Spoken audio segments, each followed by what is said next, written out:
Chapter 9. Ezio arose before dawn the following day, Sunday 26th of April, and made his way to the cathedral. Very few people were about, though a handful of monks and nuns were making their way to perform the rite of lauds. Aware that he should avoid notice, he climbed arduously to the very top of the campanile and watched the sun rise over the city.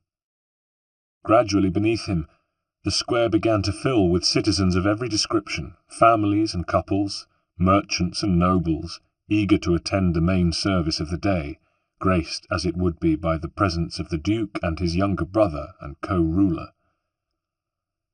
Ezio surveyed the people keenly, and when he saw the fox arrive on the cathedral steps, he made his way to the side of the tower least in view and clambered down, agile as a monkey, to join him, remembering to keep his head low and to blend in as far as was possible with the crowd, using his fellow citizens as cover. He had put on his best clothes for the occasion and wore no weapon openly, though many of his male fellow citizens of the wealthy merchant and banking class had ceremonial swords at their waistbands. He could not resist keeping an eye out for Christina, but he did not see her. "Here you are," said the fox, as Ezio joined him. "All the arrangements have been made, and a place reserved for you on the aisle in the third row." As he spoke, the crowd on the steps parted, and a row of heralds raised trumpets to their lips and blew a fanfare. "They're coming," he added. Entering the square from the baptistry side, Lorenzo de' Medici appeared first with his wife Clarice at his side. She held little Lucrezia, their oldest, by the hand, and 5-year-old Piero marched proudly on his father's right. Behind them, accompanied by her nurse, came 3-year-old Maddalena, while baby Leo, swaddled in white satin, was carried by his. They were followed by Giuliano and his heavily pregnant mistress, Fioretta. The mass of people in the square bowed low as they passed, to be met at the entrance to the Duomo by 2 of the attendant priests, whom Ezio recognized with a thrill of horror, Stefano da Bagnoni and the one from Volterra, whose full name, as the fox told him, was Antonio Maffei. The Medici family entered the cathedral, followed by the priests, and they were followed by the citizens of Florence in order of rank. The fox nudged Ezio and pointed. Among the throng he had spotted Francesco de' Pazzi and his fellow conspirator, Bernardo Baroncelli, disguised as a deacon. "Go now," he hissed urgently to Ezio. "Keep close to them." More and more people crowded into the cathedral until it could hold no more, so that those who had hoped for a place had to be content to remain outside. 10,000 people had gathered in all, and the fox had never seen such a great assembly in Florence in all his life. He prayed silently for Ezio's success. Inside, the crowd settled in the stifling heat. Ezio had not been able to get as close to Francesco and the others as he had wished, but kept them under close eye, calculating what he would have to do to reach them as soon as they started their attack. The Bishop of Florence, meanwhile, had taken his place before the high altar, and the Mass began. It was at the point when the bishop was blessing the bread and wine that Ezio noticed Francesco and Bernardo exchange glances. The Medici family was seated just in front of them. At the same moment, the priests Bagnone and Maffei, on the lower steps of the altar, and closest to Lorenzo and Giuliano, looked round surreptitiously. The bishop turned to face the congregation, raised aloft the golden goblet, and started to speak. "The blood of Christ." Then everything happened at once. Baroncelli sprang to his feet with the cry of "Creapa traditore," and plunged a dagger into Giuliano's neck from behind. A fountain of blood spewed from the wound, showering Fioretta, who fell screaming to her knees. "Let me finish the bastard," yelled Francesco, elbowing Baroncelli aside and throwing Giuliano, who was trying to staunch his wound with his hands, to the floor. Francesco knelt astride him and plunged his dagger over and over again into his victim's body, in such a frenzy that once, without seeming to notice, he drove his weapon into his own thigh. Giuliano was long dead before Francesco had struck him the 19th and last blow. Meanwhile, Lorenzo, with a cry of alarm, had spun round to face his brother's attackers, while Clarice and the nurses bundled the children and Fioretta to safety.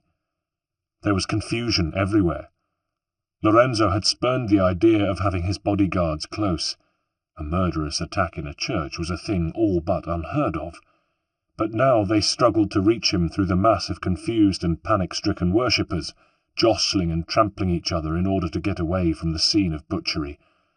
But the situation was made far worse by the heat, and the fact that there was scarcely any room to move at all, except for the area immediately in front of the altar. The bishop and his attendant priests stood aghast, rooted to the spot, but Bagnone and Maffei, seeing Lorenzo's back turned to them, seized their opportunity, and, drawing daggers from their robes, fell on him from behind.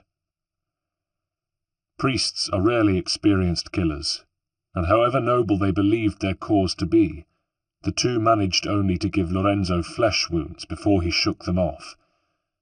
But in the struggle, they got the better of him again, and now Francesco, limping from his self-inflicted wound, but empowered by all the hatred that was boiling within him, was closing in too, roaring imprecations as he came, raising his dagger. Bagnone and Maffei, unmanned by what they had done, turned and fled in the direction of the apse. But Lorenzo was staggering, blood pouring from him, and a cut high on the right shoulder had made his sword arm useless. "Your day is done, Lorenzo," Francesco screamed. "Your entire misbegotten family dies by my sword." "Infame," returned Lorenzo. "I'll kill you now." "With that arm," sneered Francesco, and raised his dagger to strike. As his fist plunged down, a strong hand caught his wrist and arrested its motion before flinging him round. Francesco found himself looking into the face of another sworn enemy. "Ezio," he growled. "You, here!" "It's your day that is done, Francesco." The crowd was clearing, and Lorenzo's guards were pushing closer. Baroncelli had arrived at Francesco's side. "Come, we must fly. It's over," he shouted. "I'll deal with these curs first," said Francesco, but his face was drawn. His own wound was bleeding hard. "No, we must retreat." Francesco looked furious, but there was agreement in his face. "This isn't over," he told Ezio. "No, it isn't. Wherever you go, I will follow, Francesco, until I have cut you down."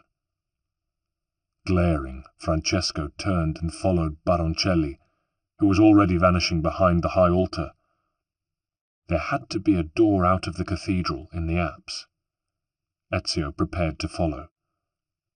"Wait," a broken voice behind him said. "Let them go. They won't get far. I need you here. I need your help." Ezio turned to see the Duke sprawled on the ground between two overturned chairs. Not far away, his family huddled and wept. Clarice, a look of horror on her face, embracing her two oldest children tightly. Fioretta was staring dully in the direction of Giuliano's twisted and mangled corpse. Lorenzo's guards had arrived. "Look after my family," he told them. "The city will be in uproar over this. Get them to the palazzo and bar the doors." He turned to Ezio. "You saved my life." "I did my duty. Now the Pazzi must pay the full price." Ezio helped Lorenzo up and placed him gently on a chair. Looking up, he saw that the bishop and the other priests were nowhere to be seen. Behind him, people were still pushing and shoving, clawing at each other to get out of the cathedral by the main western doors. "I must go after Francesco," he said. "No," said Lorenzo. I can't make it to safety on my own. You must help me. Get me to San Lorenzo. I have friends there." Ezio was torn, but he knew how much Lorenzo had done for his own family. He could not blame him for failing to prevent the deaths of his kinsmen, for how could anyone have predicted the suddenness of that attack? And now Lorenzo himself was the victim. He was still alive, too, but he would not be for long unless Ezio could get him to the nearest place where he could be treated. The church of San Lorenzo was only a short distance northwest of the baptistry. He bound Lorenzo's wounds as best he could with strips torn from his own shirt. Then he lifted him gently to his feet. "Put your left arm round my shoulder. Good. Now there must be a way out beyond the altar." They hobbled in the direction their assailants had taken, and soon came to a small open door with bloodstains on its threshold. This was no doubt the way Francesco had gone. Might he be lying in wait? It would be hard for Ezio to release his spring-blade dagger, still less fight, while supporting Lorenzo on his right side. But he had his metal bracer strapped to his left forearm. They made their way into the square outside the north wall of the cathedral, and were greeted with scenes of confusion and chaos. They made their way west along the side of the cathedral, after Ezio had paused to wrap his cape over Lorenzo's shoulders in a makeshift attempt to disguise him. In the piazza between the cathedral and the baptistry, groups of men wearing the liveries of the Pazzi and the Medici were engaged in hand-to-hand combat, so engrossed that Ezio was able to slink past them. But as they reached the street that led up to the Piazza San Lorenzo, they were confronted by two men wearing the dolphin and crosses insignia. Both carried ugly-looking falchions. "Halt!" one of the guards said. "Where do you think you're going?" "I must get this man to safety," said Ezio. "And who might you be?" said the second guard, unpleasantly. He came forward and peered at Lorenzo's face. Lorenzo, half fainting, turned away, but as he did so the cape slipped, revealing the Medici crest on his doublet. "Oh-ho," said the second guard, turning to his friend. "Looks like we might have caught a very big fish here, Terzago." Ezio's brain raced. He couldn't let go of Lorenzo, who was still losing blood, but if he didn't, he couldn't use his weapon. He raised his left foot quickly and gave the guard a shove in the arse. He fell, sprawling. In seconds his mate came for them, falchion raised. As the blade came down, Ezio parried and, using his wrist guard, deflected the blow. As he did so, he swung his left arm, forcing the sword away, cutting at the man with the double-bladed dagger attached to the wrist guard, though he could not get enough purchase to kill the man with it. And now the second guard was on his feet again, coming to the aid of his comrade, who in turn had staggered back, surprised that he had not cut Ezio's forearm off. Ezio stopped the second blade in the same way, but this time he managed to run the wrist guard down the cutting edge of the sword until it hit the hilt, bringing his hand in range of the man's wrist. He seized and twisted it so rapidly and hard that the man let go of his weapon with a sharp cry of pain. Stooping quickly, Ezio grabbed the falchion almost before it had hit the ground. It was hard, working with his left hand and encumbered by Lorenzo's weight, but he slashed it round and cut halfway through the guard's neck before he could recover. The second guard was coming at him again now, bellowing with anger. Ezio parried with his falchion, and he and the guard cut and thrust at each other several times. But the guard, unaware still of the concealed metal bracer on Ezio's left arm, aimed blow after useless blow at it. Ezio's arm ached, and he could barely keep on his feet, but at last he saw an opportunity. The man's helmet had worked loose, but the man was unaware of this, and was looking down at Ezio's forearm, preparing to aim another blow at it. Swiftly, Ezio flicked his own blade up, feinting as though he had missed, but actually he succeeded in knocking the helmet off the man's head. Then, before he could react, Ezio slammed the heavy falchion down on the man's skull and split it in two. The falchion stuck there, and Ezio was unable to work it loose. The man stood stock still for a moment, his eyes still wide with surprise, before crumpling to the dust. Looking quickly around, Ezio hauled Lorenzo up the street. "Not much farther, Altezza." They reached the church without further annoyance, but the doors were firmly shut against them. Ezio, looking back, saw at the end of the street that the bodies of the guards he'd killed had been discovered by a group of their comrades, who were now looking in their direction. He hammered on the doors, and a spy hole opened in it, revealing an eye and part of a suspicious face.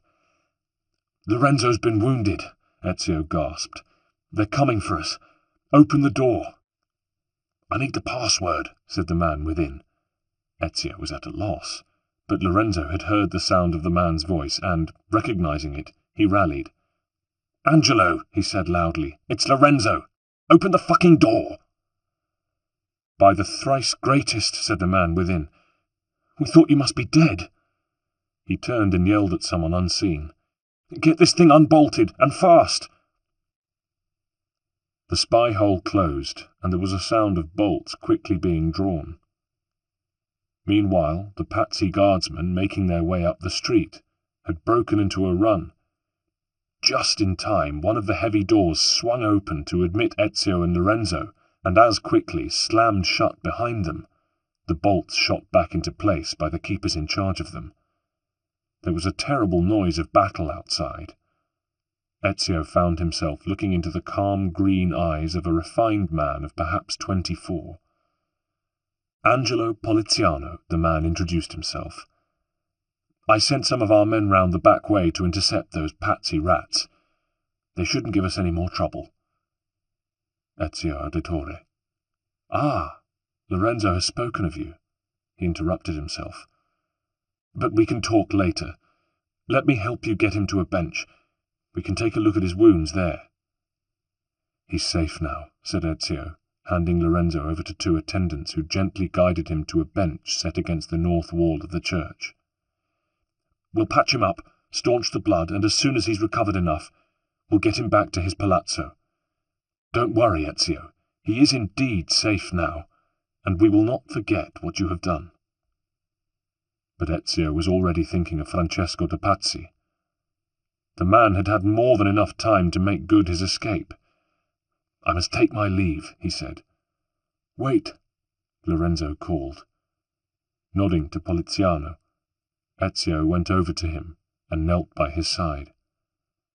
"I am in your debt, signore," Lorenzo said. "And I do not know why you helped me, or how you could have known what was afoot when even my own spies could not." He paused, his eyes wrinkling in pain as one of the attendants cleaned his shoulder wound. "Who are you?" he continued when he had recovered a little. "He's Ezio Auditore," said Poliziano, coming up and placing a hand on Ezio's shoulder. "Ezio?" Lorenzo gazed at him, deeply moved. "Your father was a great man and a good friend. He was one of my strongest allies. He understood honour, loyalty, and never put his own interests before those of Florence. But—" he paused again and smiled faintly. "I was there when Alberti died." "Was it you?" "Yes." "You took a fitting and swift revenge. As you see, I have not been so successful. But now, through their overweening ambition, the Pazzi have at last cut their own throats. I pray that—" One of the men from the Medici patrol that had been sent out to deal with Ezio's Pazzi pursuers came hurrying up, his face streaked with blood and sweat. "What is it?" asked Poliziano. "Bad news, sir. The Pazzi have rallied and they're storming the Palazzo Vecchio. We can't hold them off much longer." Poliziano grew pale.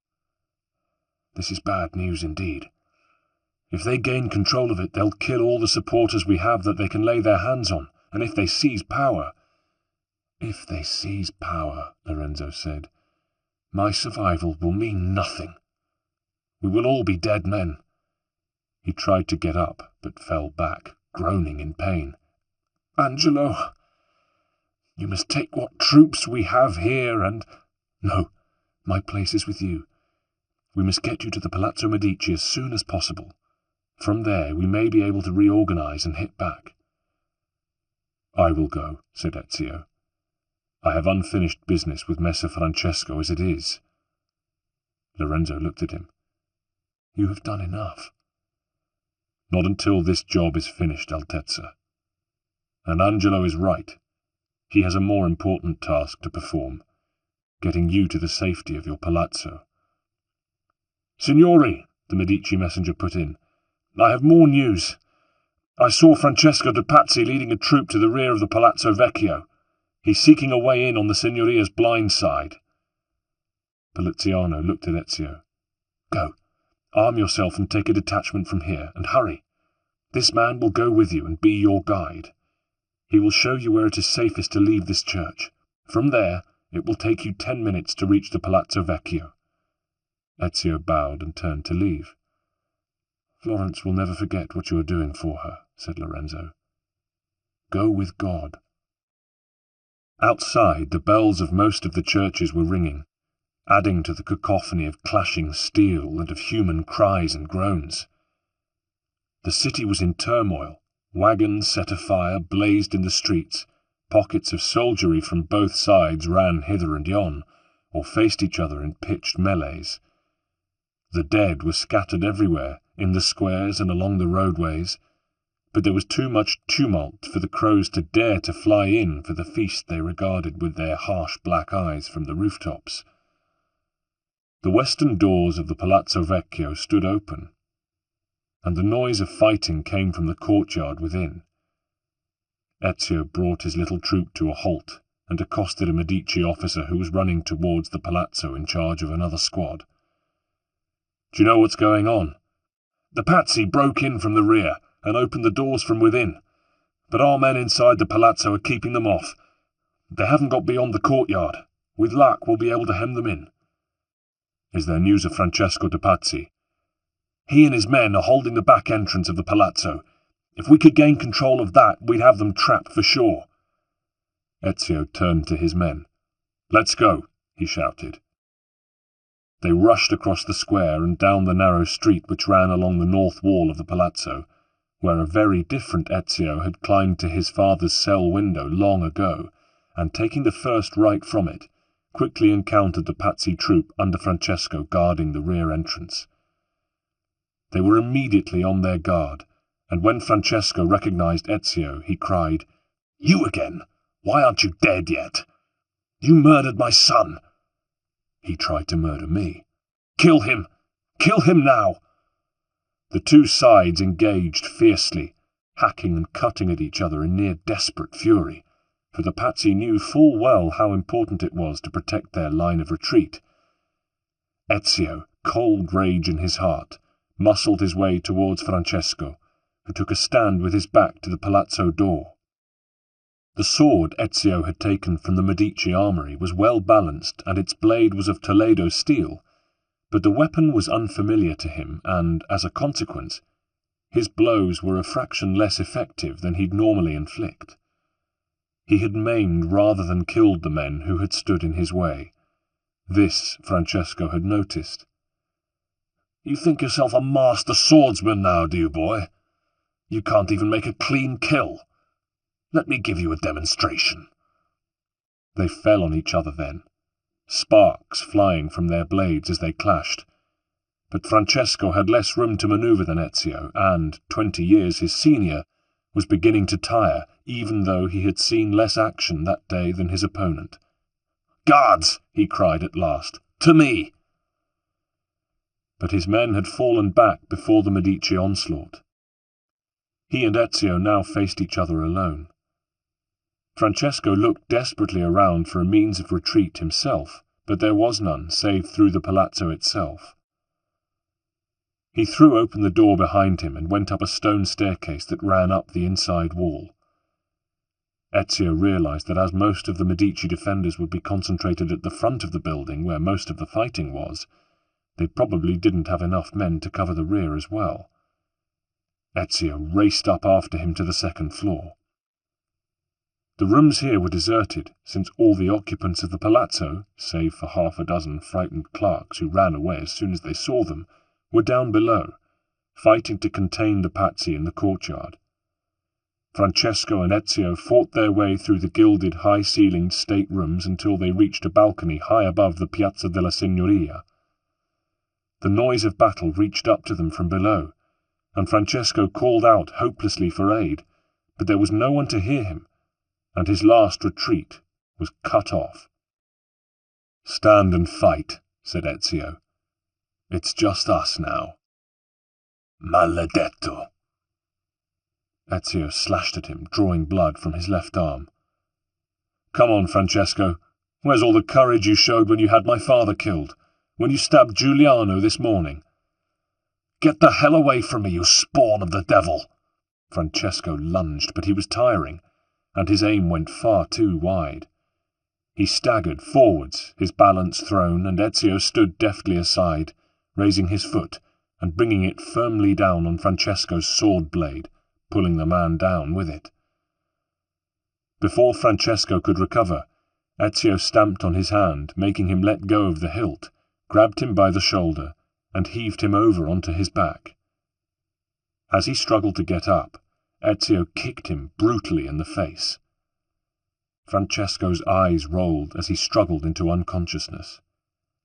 Ezio knelt down and proceeded to frisk the old man while he was half awake, ripping off body armour and his doublet, revealing the pale, wiry body beneath. But there were no documents, nothing of importance on him. Just a handful of florins in his purse.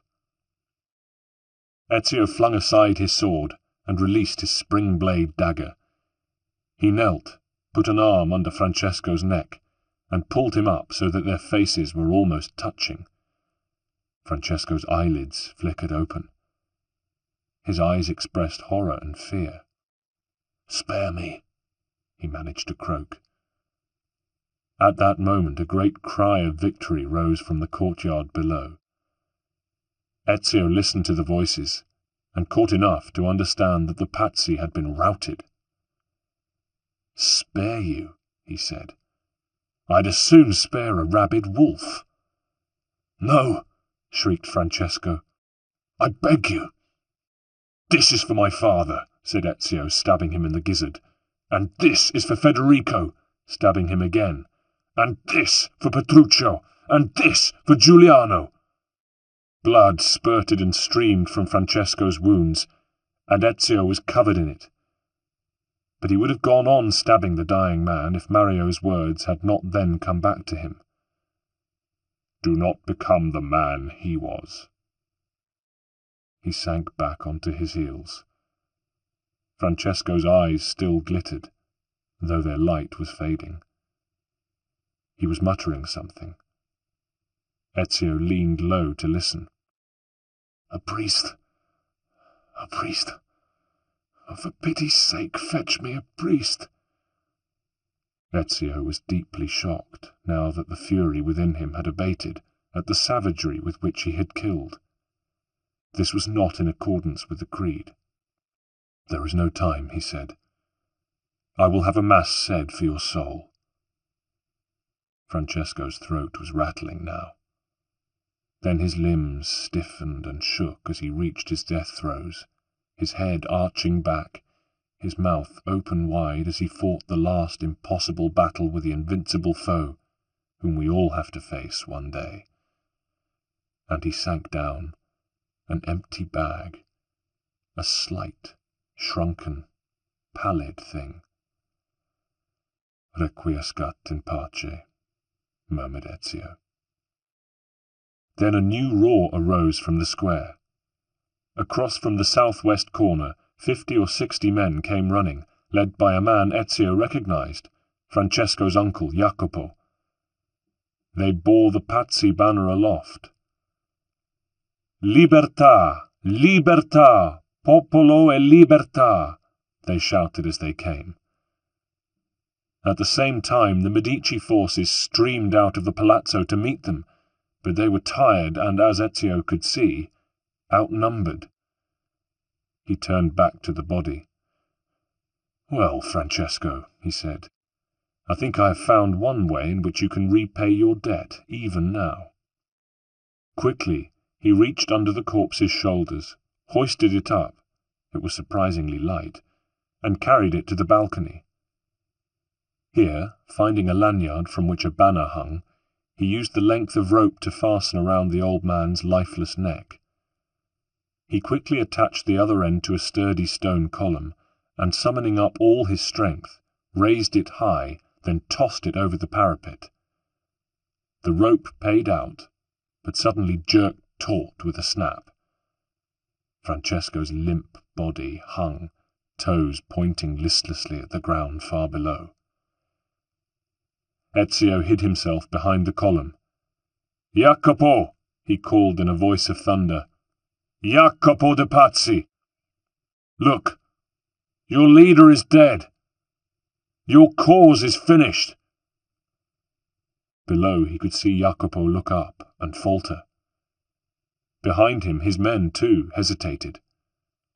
The Medici troops had followed his gaze, and now, cheering, they were closing in. But the Pazzi had already broken ranks and were fleeing. In a matter of days it was all over. The power of the Pazzi in Florence was broken. Their goods and property were seized, their coats of arms torn down and trampled. Despite Lorenzo's appeals for mercy, the Florentine mob hunted down and killed every Pazzi sympathizer they could find, though some of the principals had fled. Only one who was captured obtained clemency, Raffaele Riario, a nephew of the Pope, whom Lorenzo considered to be too credulous and ingenuous to have had any serious involvement, though many of the Duke's advisers thought that Lorenzo was showing more humanity than political astuteness in his decision. Sixtus IV was furious nevertheless, and placed Florence under an interdict, but he was powerless otherwise, and the Florentines shrugged him off. As for Ezio, he was one of the first to be summoned to the Duke's presence. He found Lorenzo standing on a balcony overlooking the Arno, watching the water. His wounds were still bandaged, but they were healing, and the pallor had left his cheeks. He stood proud and tall, and fully the man who had earned the sobriquet Florence had bestowed on him, Il Magnifico. After they had greeted one another, Lorenzo gestured towards the river. "Do you know, Ezio, when I was 6 years old, I fell into the Arno. I soon found myself drifting down and into darkness, certain that my life was at an end. Instead, I woke to the sound of my mother weeping. At her side stood a stranger, soaking wet and smiling. She explained to me that he had saved my life. That stranger's name was Auditore, and so began a long and prosperous relationship between our two families." He turned to look at Ezio solemnly. "I am sorry that I could not save your kinsman." Ezio found it hard to find words. The cold world of politics, where distinctions between right and wrong are too often blurred, was one he understood but rejected. "I know you would have saved them if it had been within your power," he said. "Your family house at least is safe and under the city's protection. I have put your old housekeeper Annetta in charge of it, and it is staffed and guarded at my expense. Whatever happens, it will be waiting for you whenever you wish to return to it." "You are gracious, Altezza." Ezio paused. He was thinking of Christina. Might it not be too late to persuade her to break her engagement, marry him, and help him bring the Auditore family back to life? But 2 short years had changed him beyond recognition, and he had another duty now, a duty to the Creed. "We have won a great victory," he said at last, "but the war is not won. Many of our enemies have escaped. But the safety of Florence is assured. Pope Sixtus wanted to persuade Naples to move against us, but I have persuaded Ferdinando not to do so, and neither will Bologna or Milan. Ezio could not tell the Duke of the greater battle he was engaged in, for he could not be sure if Lorenzo was privy to the secrets of the assassins. For the sake of our greater security, he said, I need your permission to go and seek out Jacopo de Pazzi. A cloud crossed Lorenzo's face. That coward, he said angrily. He fled before we could lay hands on him. Do we have any idea where he might have gone? Lorenzo shook his head. No. They've hidden themselves well. My spies report that Baroncelli may be trying to make his way to Constantinople, but as for the others... Ezio said, Give me their names. And there was something in the firmness of his voice that told Lorenzo that here was a man it might be fatal to cross. How could I ever forget the names of my brother's murderers? And if you seek and find them, I shall be forever in your debt. They are the priests Antonio Maffei and Stefano da Bagnoni. Bernardo Baroncelli I have mentioned, and there is another not directly involved in the killings, but a dangerous ally of our enemies. He is the Archbishop of Pisa, Francesco Salviati, another of the Riario family, the Pope's hunting dogs. I showed his cousin clemency. I try not to be a man like they are. I wonder sometimes how wise I am in that. I have a list, said Ezio. Their names will be added to it. He prepared to take his leave. Where will you go now? Asked Lorenzo. Back to my Uncle Mario in Monteriggioni. That will be my base. Then go with God, friend Ezio. But before you do, I have something that may interest you. Lorenzo opened a leather wallet at his belt, and from it extracted a sheet of vellum. Almost before he'd unrolled it, Ezio knew what it was. I remember years ago talking to your father about ancient documents, said Lorenzo quietly. It was a shared interest that we had. I know he'd translated some. Here, take this. I found it among Francesco de Pazzi's papers, and as he no longer needs it, I thought you might like it, as it reminded me of your father. Perhaps you might like to add it to his collection? I am indeed grateful for this, Altezza. I thought you might be, said Lorenzo, in such a way as to make Ezio wonder how much he actually knew. I hope you find it useful. Before he packed and made ready for his journey, Ezio hastened, with the fresh codex page Lorenzo had given him, to visit his friend Leonardo da Vinci. Despite the events of the last week, the workshop was carrying on as if nothing had happened. I'm glad to see you safe and sound, Ezio, Leonardo greeted him. I see that you came through the troubles unscathed, too, replied Ezio. I told you, they leave me alone. They must think me either too mad, or too bad, or too dangerous to touch. But do have some wine, and there are some cakes somewhere, if they haven't gone stale. My housekeeper's useless. And tell me what's on your mind. I'm leaving Florence. So soon? But they tell me you're the hero of the hour. Why not sit back and enjoy it? I have no time. Still got enemies to pursue? How do you know? Leonardo smiled. Thank you for coming to say goodbye, he said. Before I go, said Ezio, I have another page of the Codex for you. That is indeed good news. May I see it? Of course. Leonardo perused the new document carefully. I'm beginning to get the hang of this, he said. I still can't quite see what the general diagram in the background is, but the writing is becoming familiar. It looks like the description of another weapon. He rose and brought a handful of old and fragile-looking books to the table. Let's see. I must say, whoever the inventor was who wrote all this, he must have been a very long way ahead of his time. The mechanics alone—" He trailed off, lost in thought. "Aha! I see.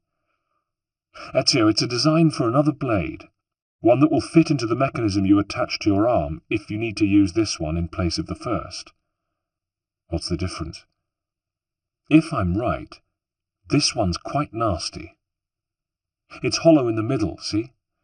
And through the tube concealed in the blade, its user can inject poison into his victim. Death, wherever you strike.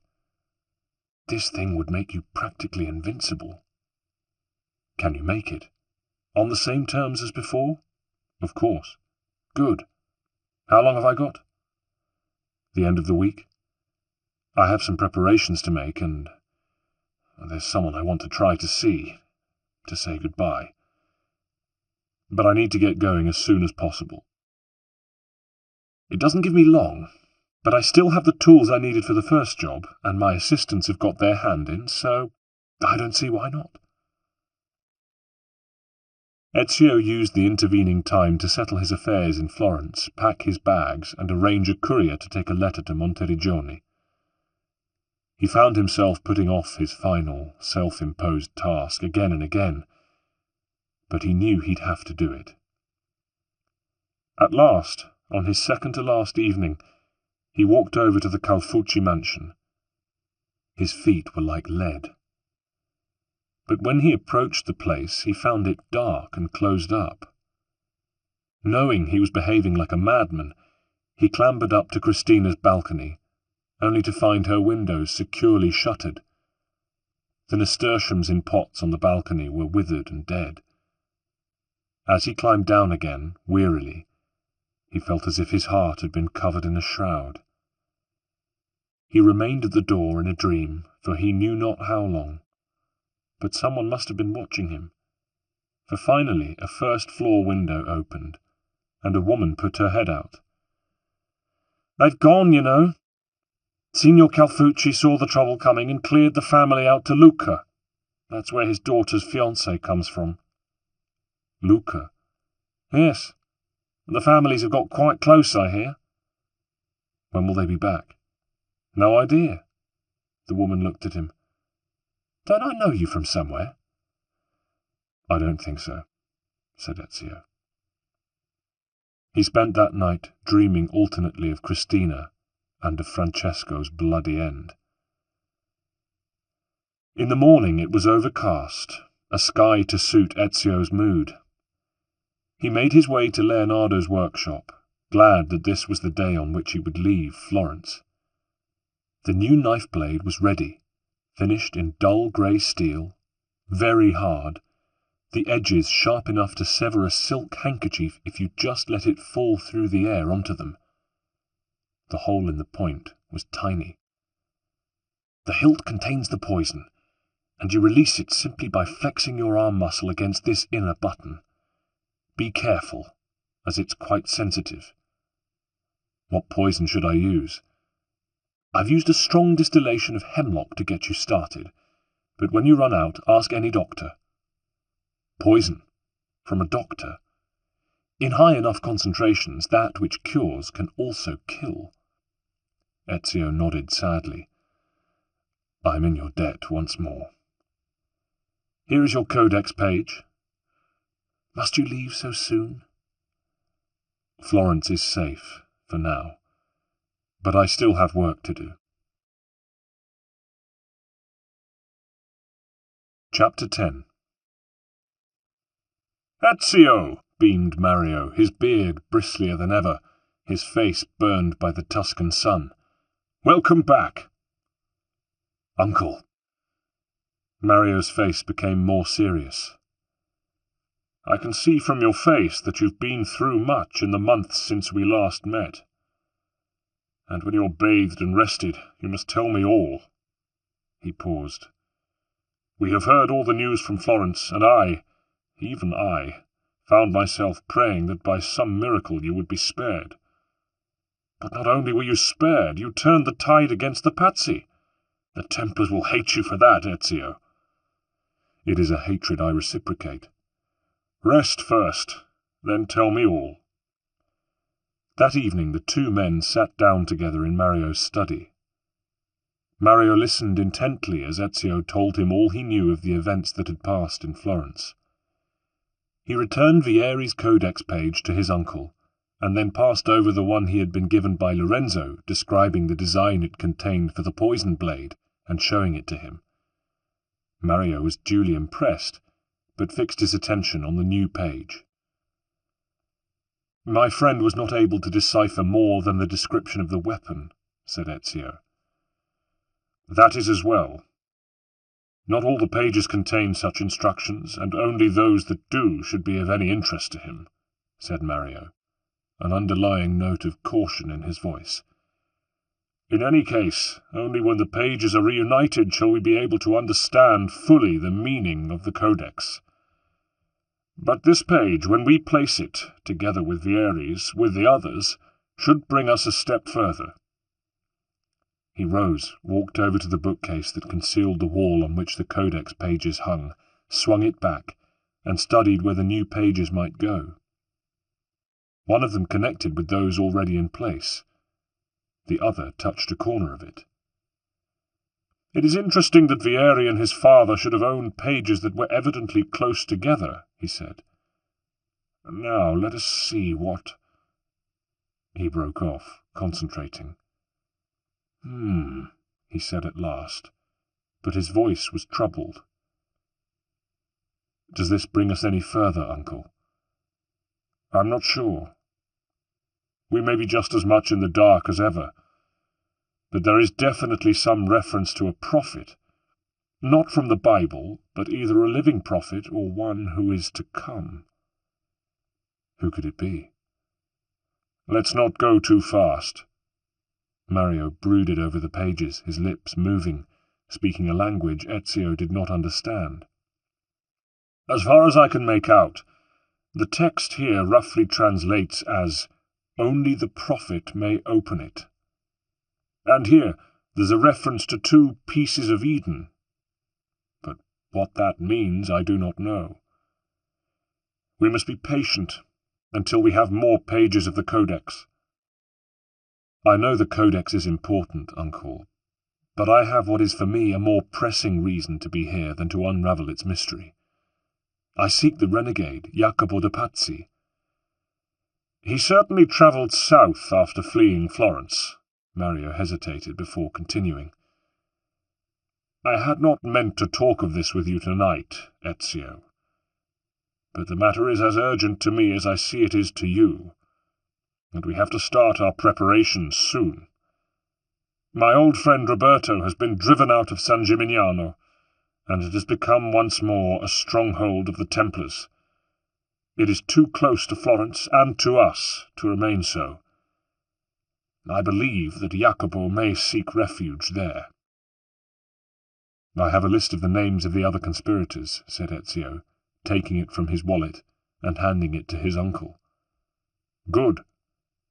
Some of these men will have far less to fall back on than Jacopo, and may be easy to root out. I'll send spies out into the countryside at dawn to see what they can discover about them, and in the meantime we must prepare to retake San Gimignano."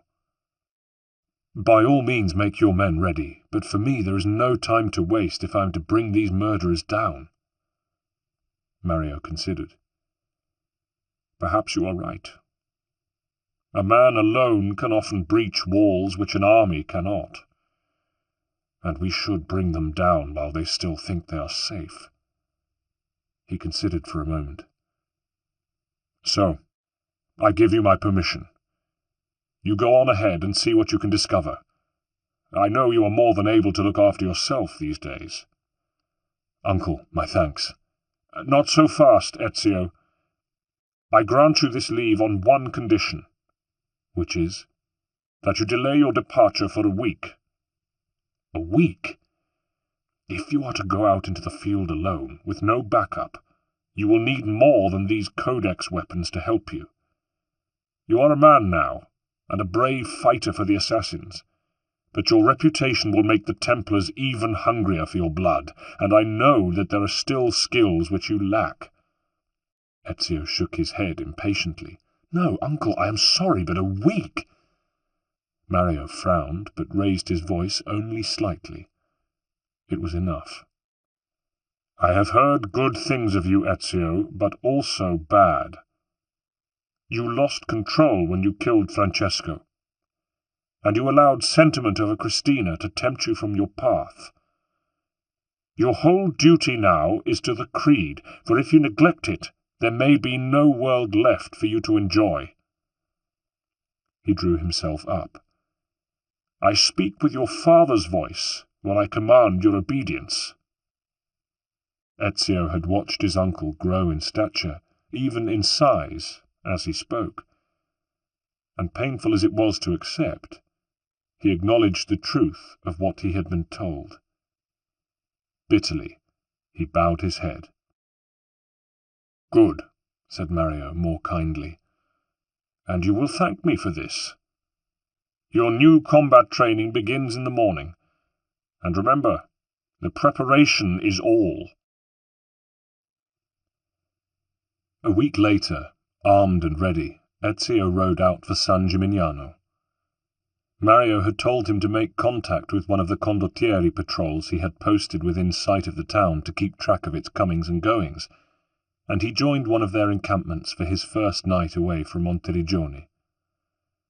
The sergeant in command, a tough, battle-scarred man of 25, whose name was Gambalto, gave him a slab of bread with pecorino and a mug of heavy vernaccia, and while he was eating and drinking, told him the news. I think it's a shame Antonio Maffei ever left Volterra.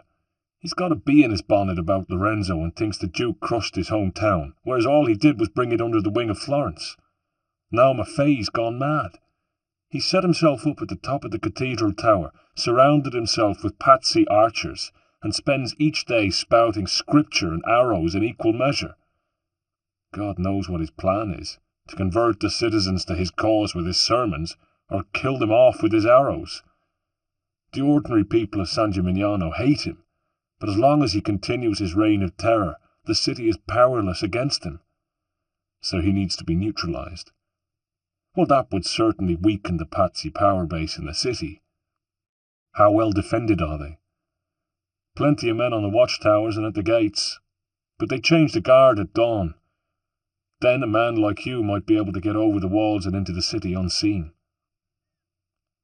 Ezio mused, wondering whether this was a distraction from his own mission to hunt down Jacopo. But he reflected that he must be able to see the bigger picture. This Maffei was a patsy supporter, and it was Ezio's wider duty as an assassin to unseat this madman. By sunrise the following day, any especially attentive citizen of San Gimignano might have noticed a slim, grey-eyed, hooded figure gliding like a ghost through the streets which led to the cathedral square. The market traders were already setting up their stalls, but it was the ebb of the day's cycle, and the guards, bored and dispirited, leant on their halberds and dozed. The western side of the Campanile was still in deep shadow, and no one saw the black-clad figure climb up it with all the quiet ease and grace of a spider. The priest, gaunt, hollow-eyed and wild-haired, was already in position. 4 tired patsy crossbowmen had also taken up their places, one at each corner of the tower.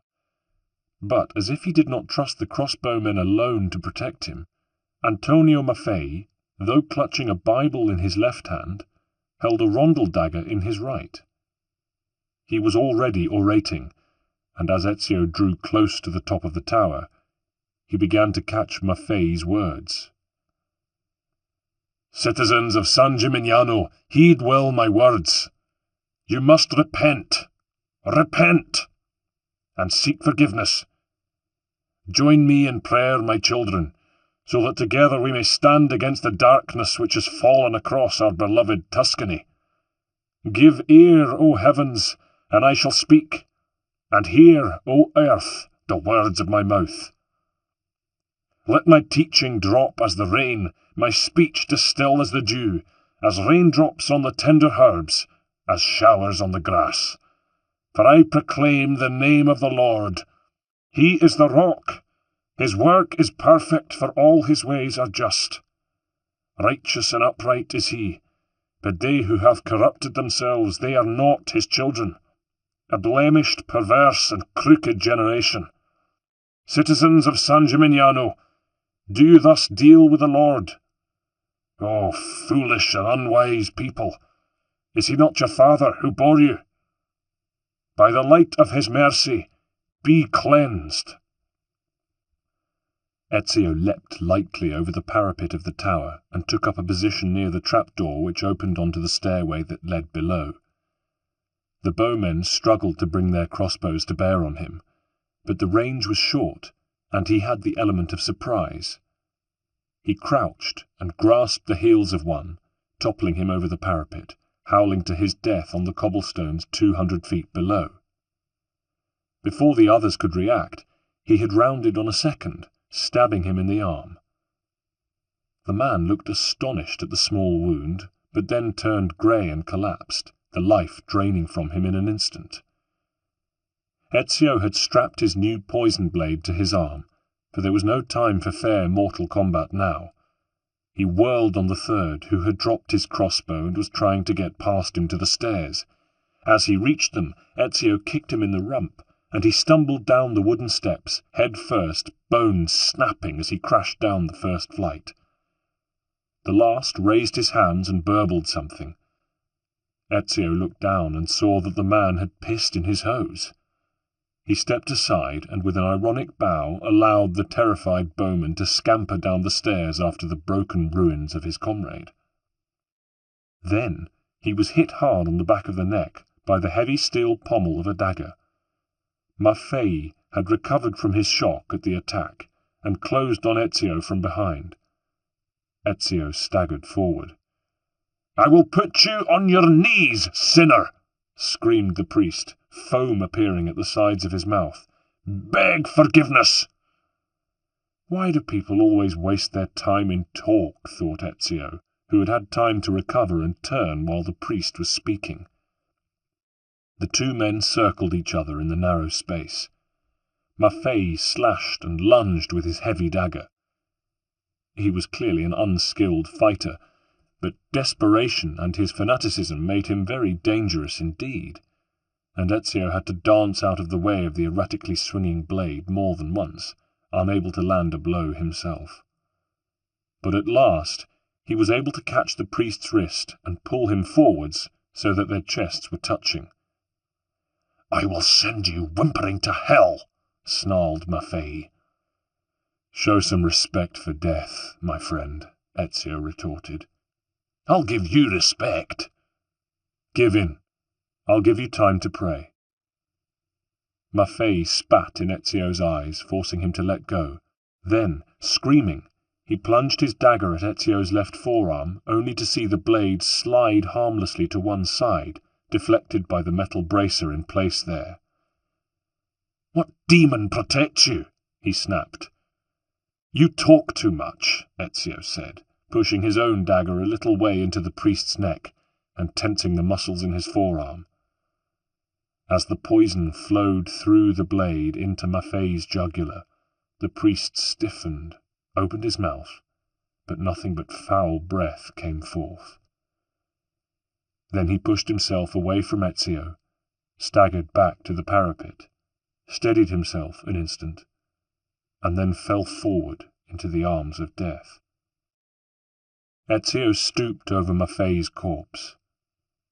From his robes he extracted a letter, which he opened and quickly scanned.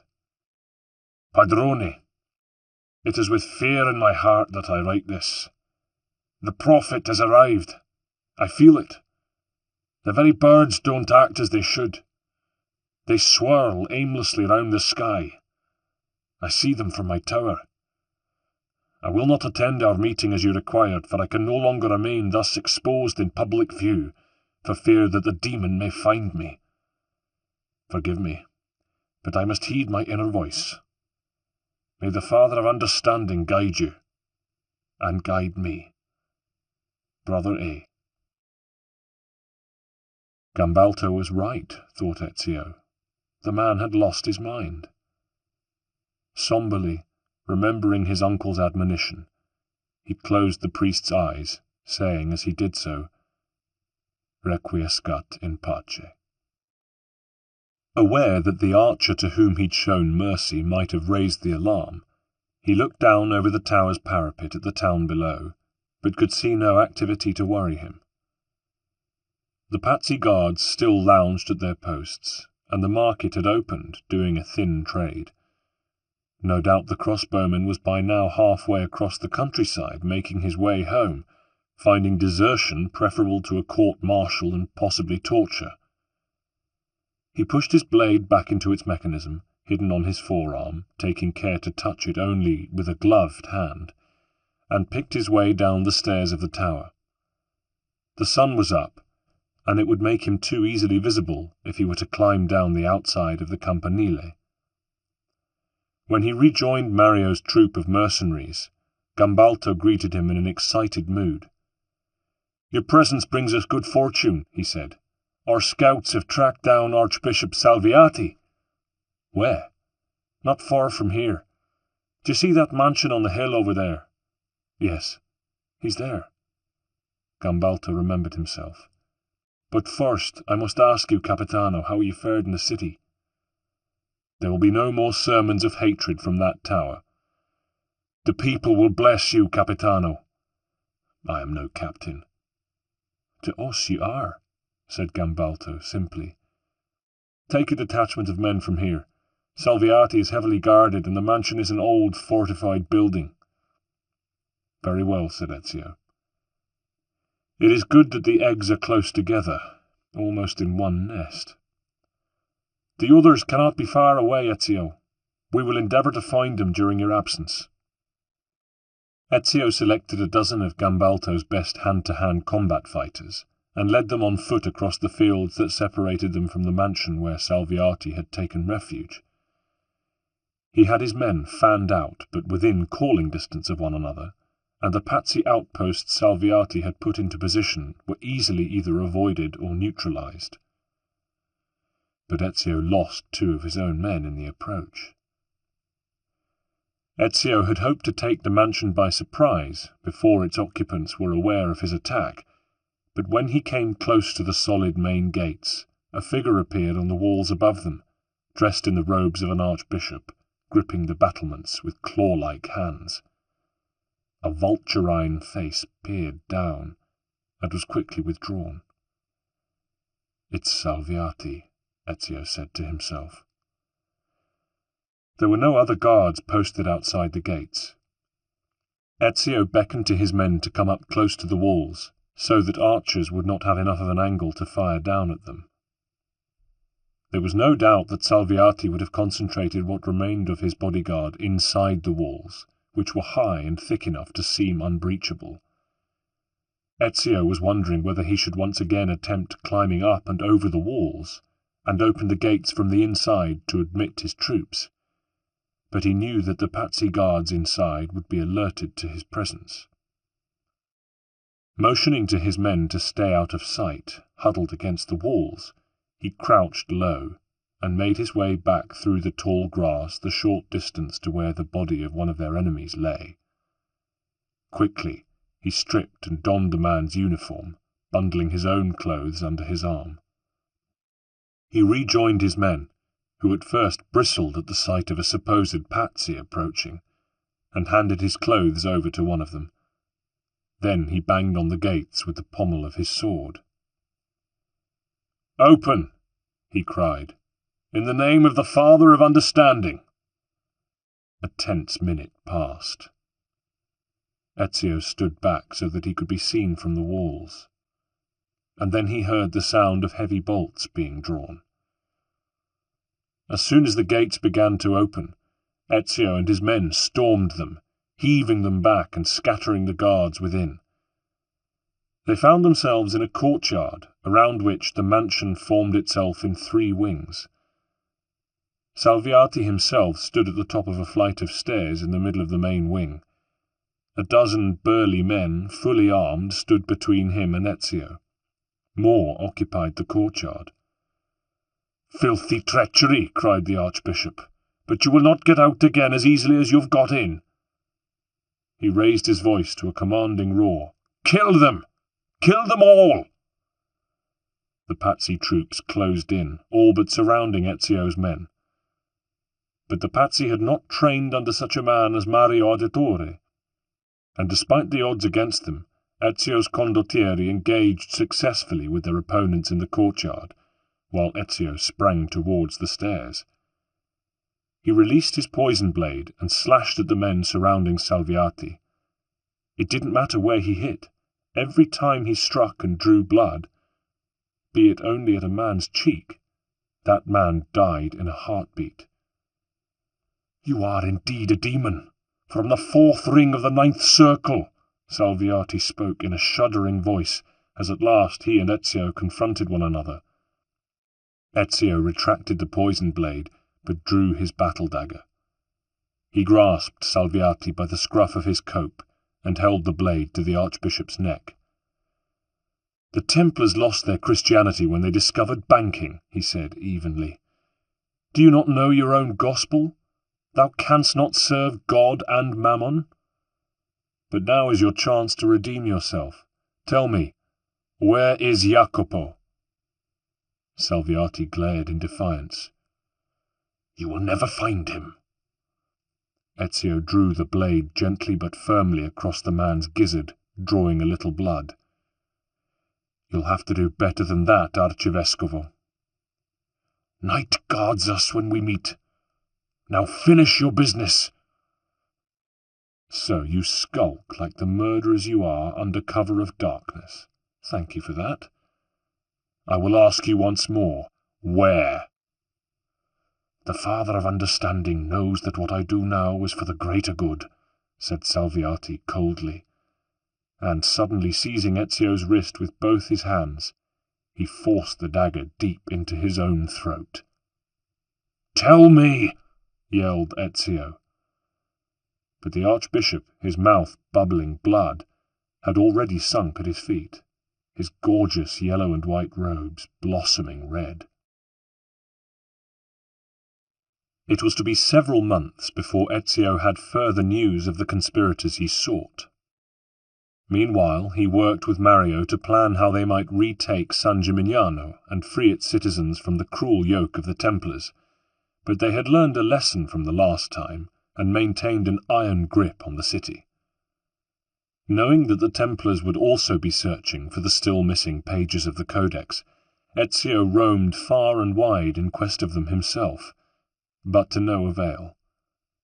The pages already in the possession of the assassins remained concealed under Mario's strict guard, for without them the secret of the creed would never yield to the Templars. Then, one day, a courier from Florence rode up to Monteriggioni, bearing a letter from Leonardo for Ezio. Quickly he reached for a mirror, for he knew his friend's habit, being left-handed, of writing backwards, though the spidery scrawl would have been difficult for the most talented reader, unfamiliar with it, to decipher in any circumstances. Ezio broke the seal and read eagerly, his heart lifting at every line. "Gentile Ezio, Duke Lorenzo has asked me to send you news of Bernardo Baroncelli. It seems that the man managed to take ship for Venice, and from thence secretly made his way incognito to the court of the Ottoman Sultan at Constantinople, planning to seek refuge there. But he spent no time in Venice, and did not learn that the Venetians had recently signed a peace with the Turks. They have even sent their second-best painter, Gentile Bellini, to make a portrait of Sultan Mehmet. So that when he arrived, and his true identity became known, he was arrested. Of course, then you can imagine the letters that flew between the Sublime Porte and Venice. But the Venetians are our allies too, at least for now, and Duke Lorenzo is nothing if not a master diplomat. Baroncelli was sent in chains back to Florence, and once here, he was put to the question. But he was stubborn, or foolish, or brave, I know not which. He withstood the rack and the white-hot tongs and the floggings and the rats nibbling at his feet, only telling us that the conspirators used to meet by night in an old crypt under Santa Maria Novella. Of course a search was made, but yielded nothing. So he was hanged. I have done rather a good sketch of him hanging, which I will show you when we next meet. I think it is, anatomically speaking, quite accurate. Distinti saluti, your friend Leonardo da Vinci. It is good that the man is dead, commented Mario when Ezio showed him the letter. He was the type who would steal straw from his mother's kennel. But at last it brings us no nearer to discovering what the Templars plan next, or even the whereabouts of Jacopo. Ezio had found time to visit his mother and his sister, who continued to while away their days in the serenity of the convent, watched over by the kindly abbess.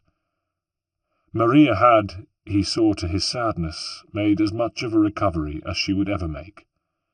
Her hair had turned prematurely grey, and there were fine crow's-feet lines at the corners of her eyes, but she had achieved an inner calm, and when she spoke of her dead husband and sons, it was with affectionate and proud remembrance. But the sight of little Petruccio's pearwood box of eagle's plumes, which she kept on her bedside table, could still bring tears to her eyes. As for Claudia, she was now a novizia, but although Ezio regretted what he saw as a waste of her beauty and her spirit, he acknowledged that there was a light in her face which caused him to bow to her decision and be happy for her. He visited them again over Christmas, and in the new year took up his training again, though inside himself he was boiling over with impatience. To counter this, Mario had made him joint commander of his castle, and Ezio tirelessly sent out his own spies and scouts to range the country in quest of the quarry he implacably sought. And then, at last, there was news. One morning in late spring, Gambalto appeared in the doorway of the map-room where Ezio and Mario were deep in conference, his eyes ablaze. "Signori, we've found Stefano de Bagnoni. He has taken refuge in the Abbey Asmodeo, only a few leagues to the south. He has been right under our noses all this time." "They hang together like the dogs they are," snapped Mario, his stubby workman's fingers quickly tracing a route on the map before him. He looked at Ezio. "But he is a lead dog, Jacopo's secretary. If we cannot beat something out of him—" But Ezio was already giving orders for his horse to be saddled and made ready. Swiftly, he made his way to his quarters and armed himself, strapping on the codex weapons and choosing, this time, the original spring blade over the poisoned one. He had replaced Leonardo's original hemlock distillation with henbane on the advice of Monteriggioni's doctor, and the poisoned sack in its hilt was full. He had decided he would use the poison blade with discretion, since there was always the risk of delivering himself a fatal dose. For this reason, and because his fingers were covered with small scars, he now wore supple but heavy leather gloves when using either blade. The abbey was located near Monticiano, whose ancient castle brooded over the hill town. It was set in the sunlit hollow of a gentle slope, packed with cypress trees. It was a new building, perhaps only 100 years old, built of expensive imported yellow sandstone, and built round a vast courtyard with a church at its centre. The gates stood wide open, and the monks of the abbey's order, in their ochre habits, could be seen working in the fields and orchards which had been cleared around the building, and in the vineyard above it. The wine of the monastery attached to the abbey was famous, and was exported even to Paris. Part of Ezio's preparation had been to provide himself with a monk's habit of his own, and having left his horse with an ostler at the inn where he had taken a room under the guise of a state courier, he donned his disguise before arriving at the abbey. Soon after his arrival, he spotted Stefano, deep in conversation with the abbey's hospitarius, a corpulent monk who looked as if he had taken on the shape of one of the wine barrels he so evidently frequently emptied. Ezio managed to manoeuvre himself close enough to listen without being noticed. "Let us pray, brother," said the monk. "Pray," said Stefano, whose black garb contrasted with all the sunny colours around him. He looked like a spider on a pancake. For what? He added sardonically. The monk looked surprised. For the Lord's protection. If you think the Lord has any interest in our affairs, Brother Girolamo, you have another think coming. But please, by all means, continue to delude yourself if it helps you to pass the time. Brother Girolamo was shocked. What you speak is blasphemy. No, I speak truth. But to deny his most exalted presence is the only rational response when faced with the declaration that there exists some invisible madman in the sky. And believe me, if our precious Bible is anything to go by, he's completely lost his mind. How can you say such things? You are yourself a priest. I am an administrator. I use these clerical robes to bring me closer to the accursed Medici, so that I may chop them off at the knees in the service of my true master. But first there is still the business of this assassin, Ezio. For too long he has been a thorn in our side, and we must pluck him out. There you speak truth, that unholy demon. Well, said Stefano with a crooked smile, at least we agree on something. Girolamo lowered his voice. They say the devil has given him unnatural speed and strength. Stefano looked at him. The devil? No, my friend, these are gifts he gave himself through rigorous training over years. He paused, his scrawny body bent at a pensive angle. You know, Girolamo, I find it disturbing that you are so unwilling to credit people for their own circumstances. I think you'd make victims out of the entire world if you could.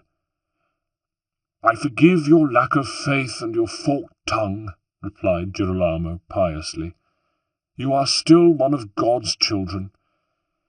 I told you, Stefano began with some asperity, but then spread his hands and gave it up. What's the use? Enough of this. It's like speaking to the wind. I will pray for you. As you wish, but do so quietly. I must keep watch. Until we have this assassin dead and buried, no Templar can drop his guard for an instant. The monk withdrew with a bow, and Stefano was left alone in the courtyard. The bell for first and second Kauma had sounded, and all the community were in the abbey church. Ezio emerged from the shadows like a wraith. The sun shone with the silent heaviness of midday. Stefano, crow-like, stalked up and down by the north wall, restless, impatient, possessed. When he saw Ezio, he showed no surprise at all. I am unarmed, he said. I fight with the mind.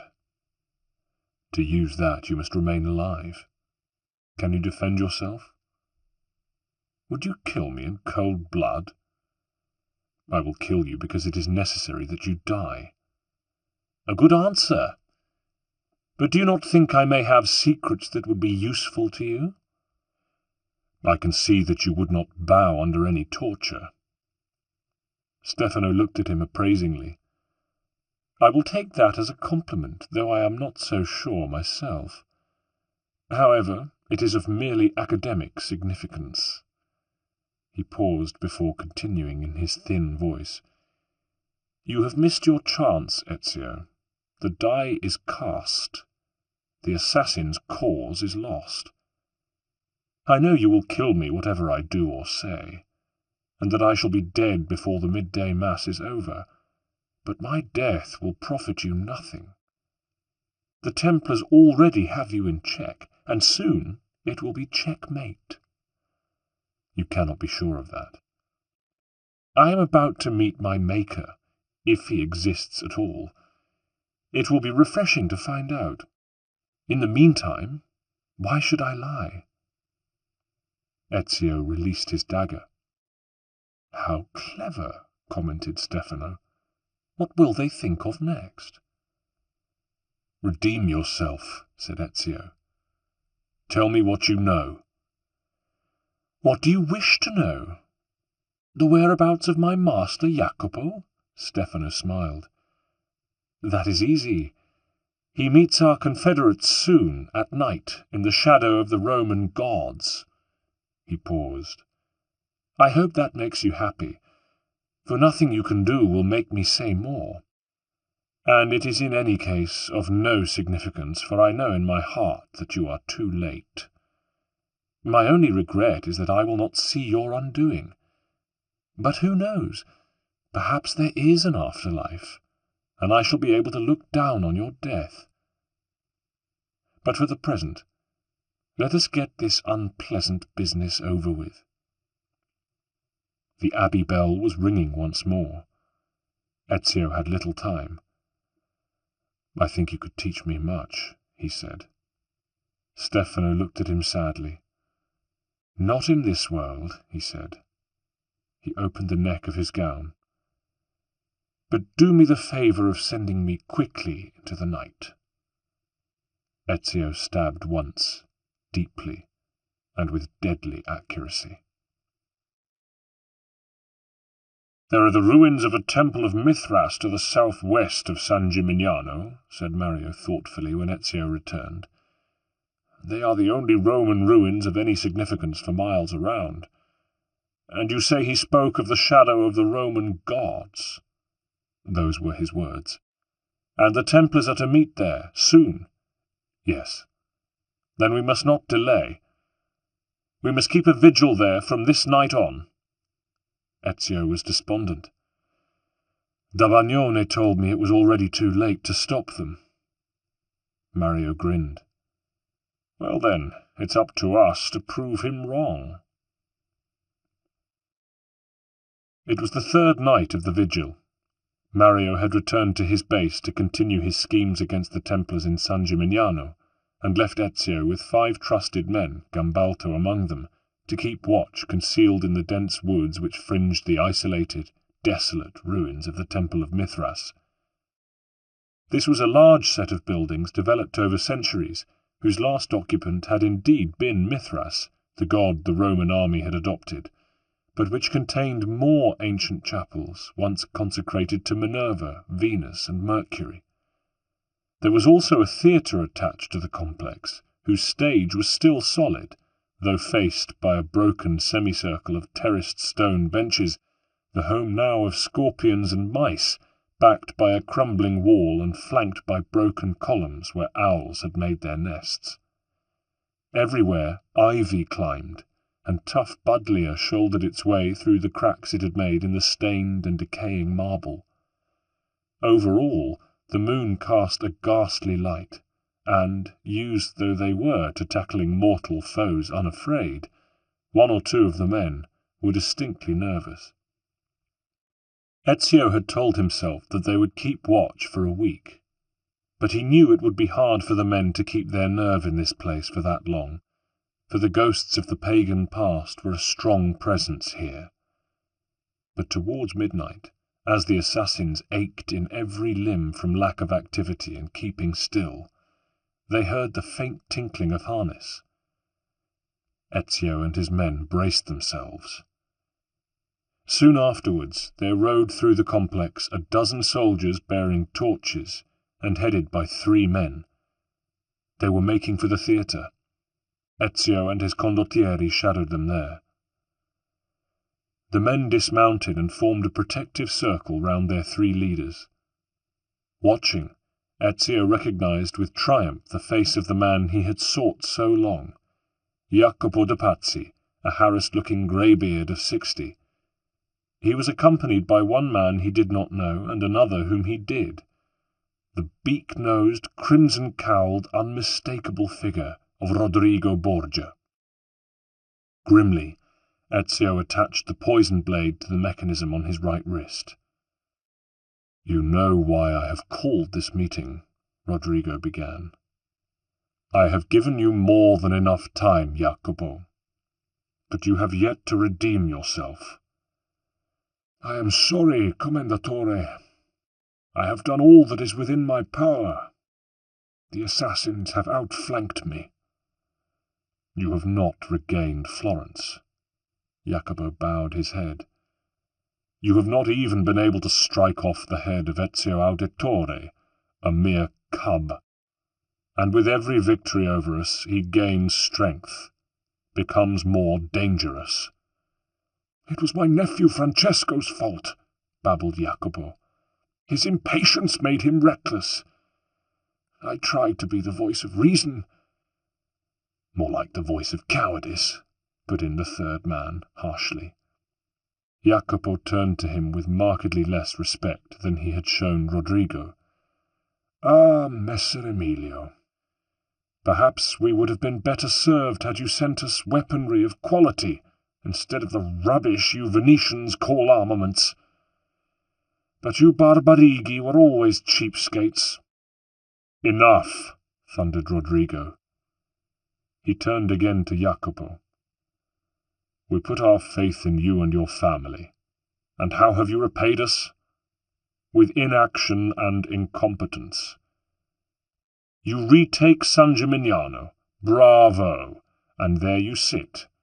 You even allow them to attack you there. Brother Maffei was a valuable servant of our cause. And you could not even save your own secretary, a man whose brain was worth 10 of yours. Altezza, just give me the chance to make amends, and you will see. Jacopo looked at the hardened faces surrounding him. I will show you. Rodrigo allowed his features to soften. He even sketched a smile. Jacopo, we know the best course to take now. You must leave it to us. Come here. Let me embrace you.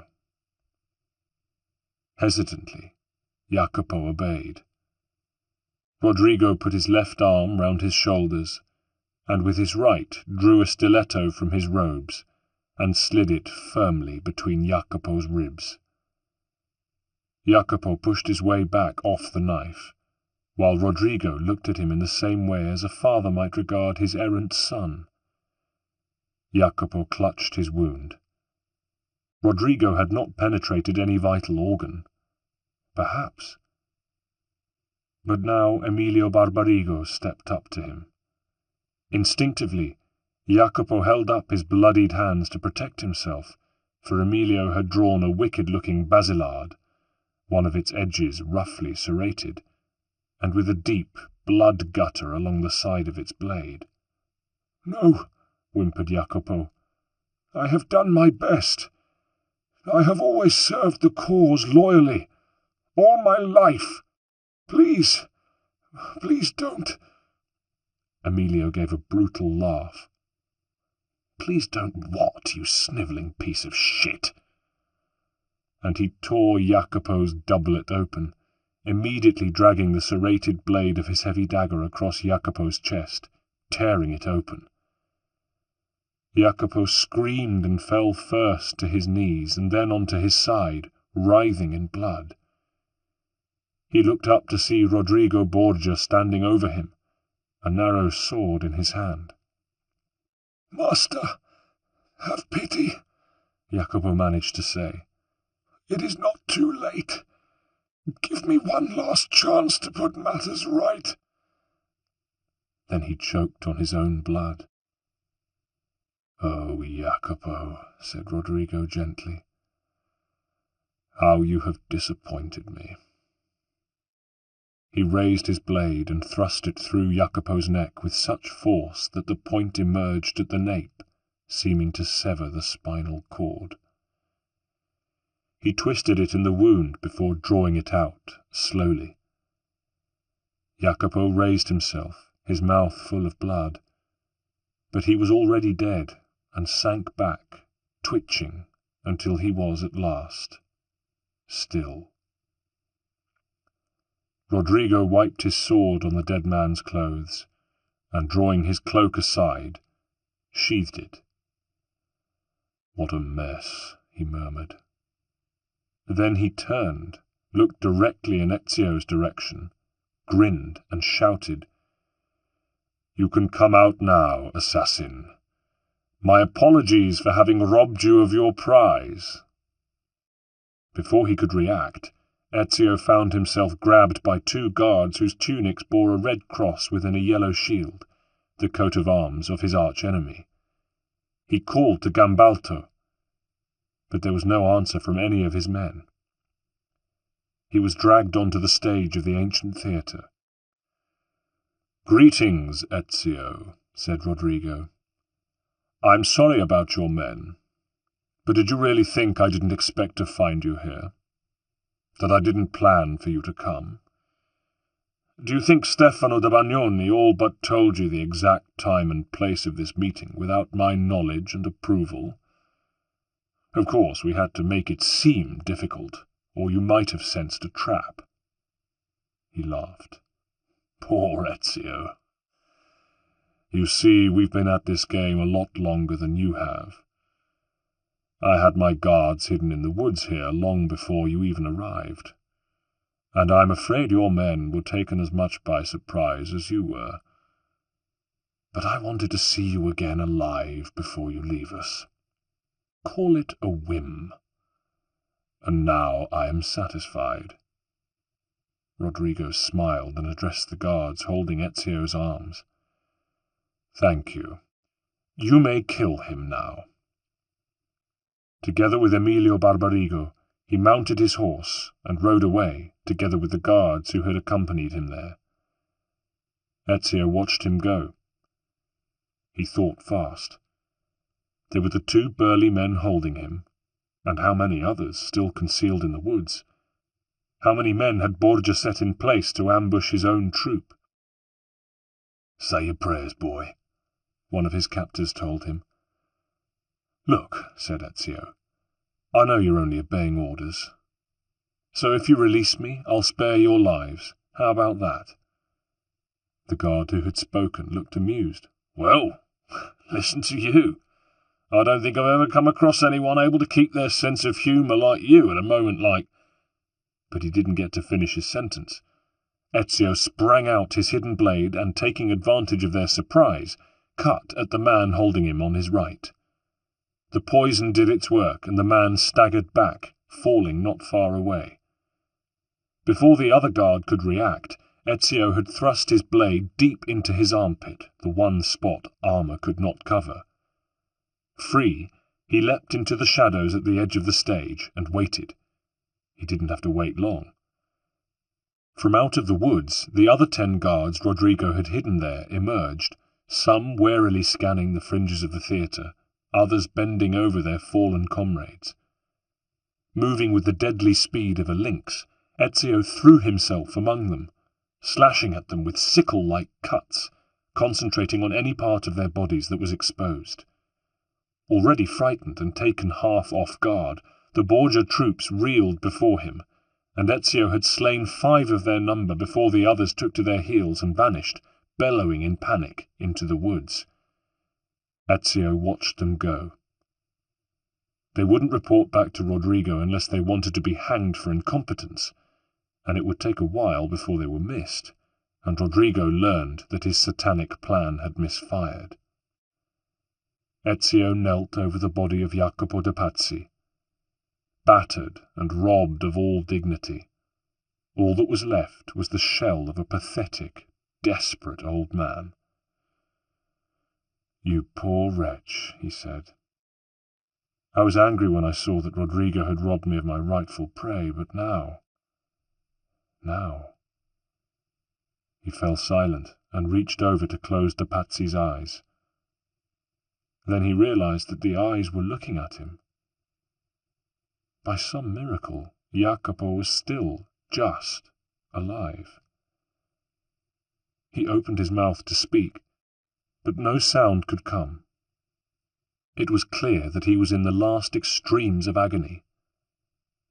Ezio's first thought was to leave him to a lingering death, but the eyes pleaded with him. "Show mercy," he remembered, "even when you yourself have been shown none." That, too, was part of the creed.